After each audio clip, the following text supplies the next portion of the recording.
ঢাকার আশুলিয়া থানাধীন ধামসোনা ইউনিয়নের ৬ নং ওয়ার্ডের কিন্ডারগার্টেন শিক্ষকদের মনোনয়ন ও বিভিন্ন সমস্যা নিরসনে এই মতবিনিময় সভার আয়োজন করা হয়। ধামসোনা ইউনিয়ন পরিষদের সাবেক চেয়ারম্যান ও আশুলিয়া থানা বিএনপির সাধারণ সম্পাদক আলহাজ আব্দুল গফুর মিয়ার উদ্যোগে আয়োজিত এই অনুষ্ঠানে প্রধান অতিথি হিসেবে উপস্থিত ছিলেন ঢাকা ১৯ আসনের সাবেক সংসদ সদস্য এবং বিএনপি জাতীয় নির্বাহী কমিটির সহপরিবার কল্যাণ বিষয়ক সম্পাদক ডাক্তার দেওয়ান মোহাম্মদ সালাউদ্দিন বাবু। অনুষ্ঠানটি পরিচালনা করেন আশুলিয়া থানা বিএনপির অন্যতম নেতা ও বিশিষ্ট সমাজসেবক আলহাজ মোহাম্মদ ইদ্রিস আলী মিয়া।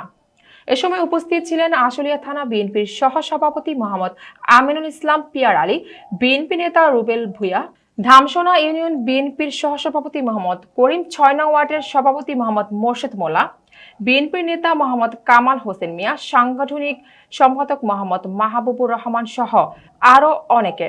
প্রধান অতিথি ডাক্তার দেওয়ান সালাউদ্দিন বাবু তার বক্তব্যে বলেন, শিক্ষা ও শিক্ষকদের মর্যাদা রক্ষায় এবং এলাকার শিক্ষা ব্যবস্থার প্রসারে তারা সবসময় শিক্ষকদের পাশে থাকবেন। অনুষ্ঠানে স্থানীয় বিএনপি ও এর অঙ্গ সংগঠনের নেতাকর্মীরা উপস্থিত ছিলেন। সভায় কিন্ডারগার্টেন শিক্ষকরা তাদের পেশাগত নানা সমস্যার কথা তুলে ধরেন এবং একটি সুন্দর শিক্ষা পরিবেশ বজায় রাখতে রাজনৈতিক নেতৃবৃন্দের সহযোগিতা কামনা করেন।